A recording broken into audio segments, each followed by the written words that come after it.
وإذا قرأت القرآن جعلنا بينك وبين الذين لا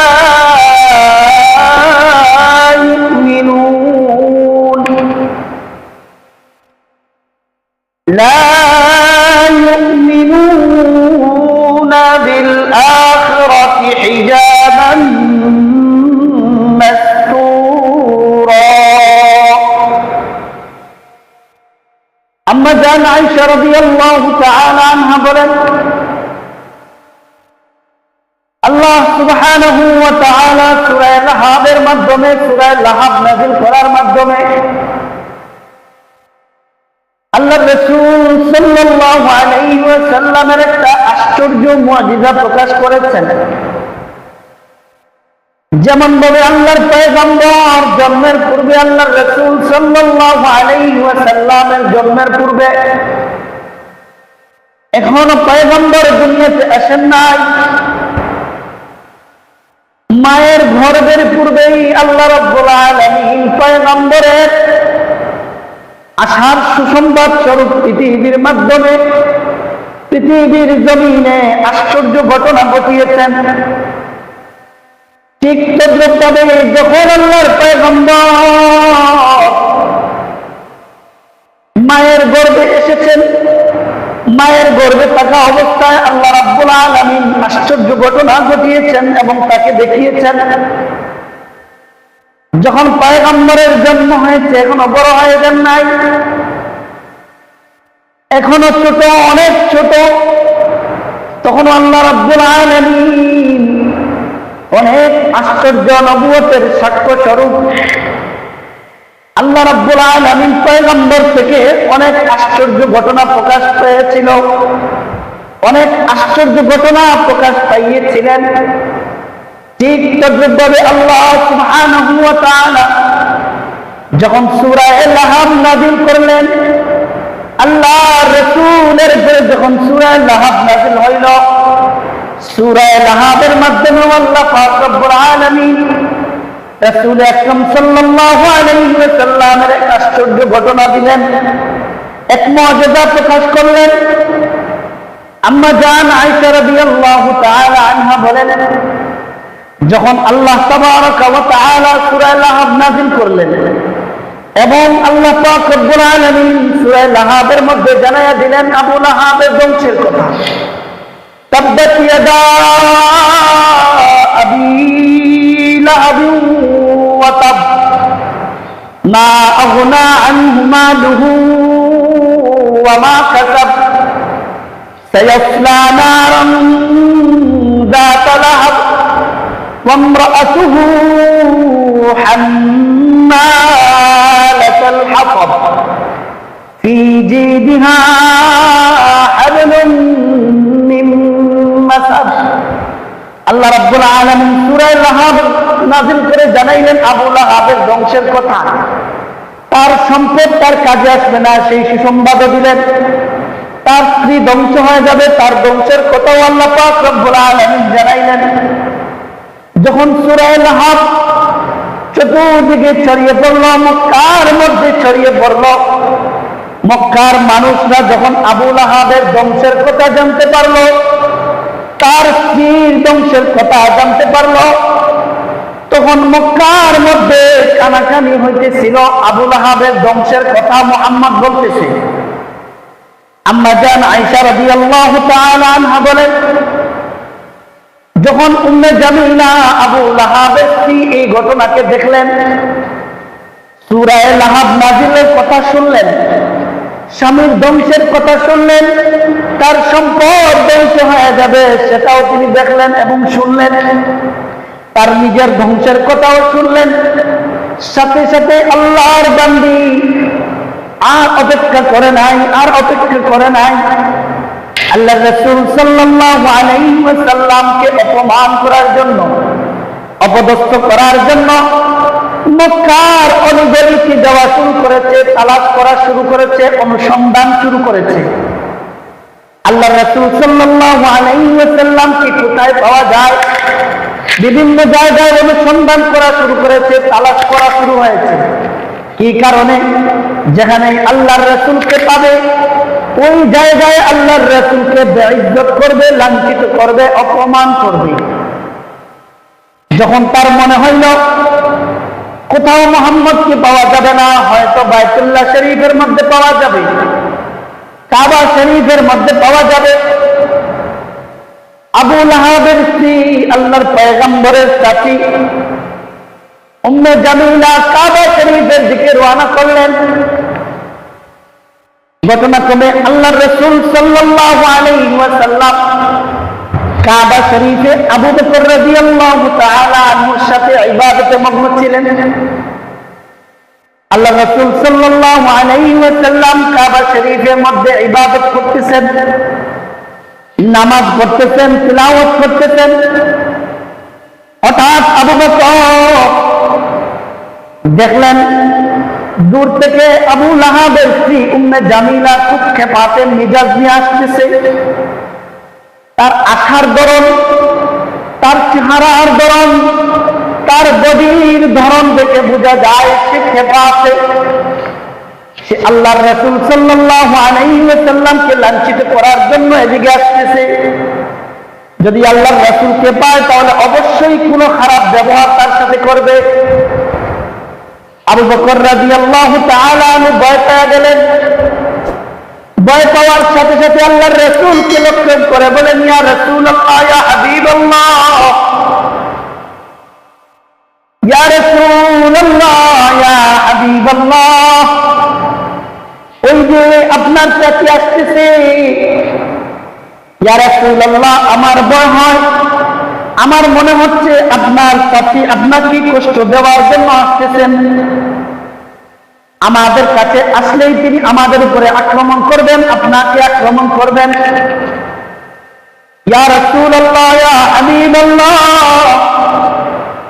দয়া করে আপনি নিজেকে একটু আড়াল করে নেন, একটু সরে যান এখান থেকে, যার ফলে ওই মহিলা এখানে এসে যখন আপনাকে দেখতে পাবে না তখন আপনাকে আঘাত না করে ফিরে যাবে। ইয়া রাসূলুল্লাহ, দয়া করে একটু পিছনে চলে যান, একটু আড়াল করে নেন।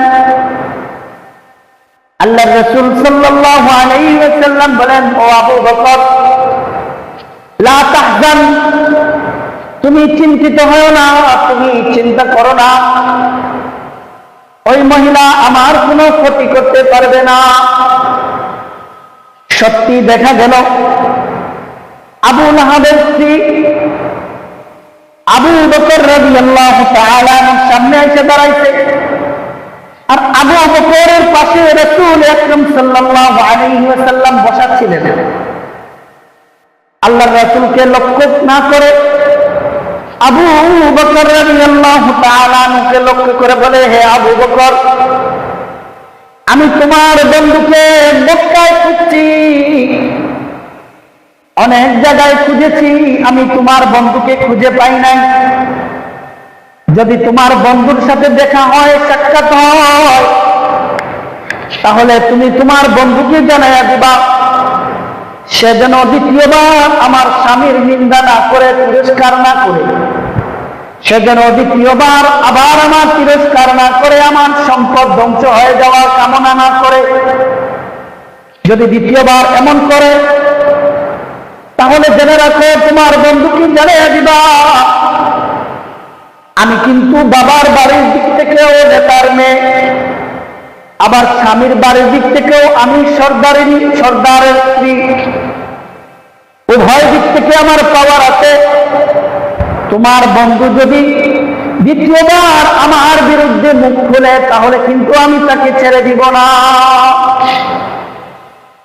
আবু বকর রাদিয়াল্লাহু তাআলা আনহু আশ্চর্য হয়ে গেলেন, ঘটনা কি? আল্লাহর রাসূল তো আমার কাছেই আছেন, ওই মহিলা আল্লাহর পয়গম্বর কি কথাগুলো না বলে আমাকে বলতেছে কেন? আবু বকর আশ্চর্য হয়ে গেলেন। মহিলাটা বোকা দিয়া দূরে চলে যায়।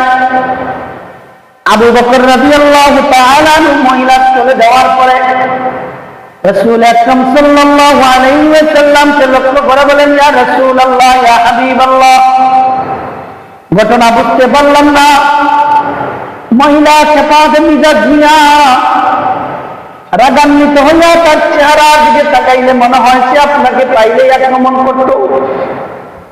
এমন একটা ভাব নিয়ে ইয়া রাসূলুল্লাহ আমার কাছে আসলো, আপনার সামনে আসলো। সে সব কথাগুলো আমাকে শোনাইল, সেগুলো সে আমাকে দিল, কিন্তু আপনাকে কিছুই বলল না। ইয়া রাসূলুল্লাহ আমি ঘটনাটা বুঝতে পারি নাই। আল্লাহ রাসূল সাল্লাল্লাহু আলাইহি ওয়াসাল্লাম বলেন, আবু বকর তুমি জানো না আল্লাহ রাব্বুল আলামিন আমার কাছে কোরআনে কারীমের আয়াত নাযিল করেছেন, তুমি শোনো। ওয়া ইযা ক্বারাতাল কুরআন জাআলনা বাইনাকা ওয়া বাইনাল লাযীনা লা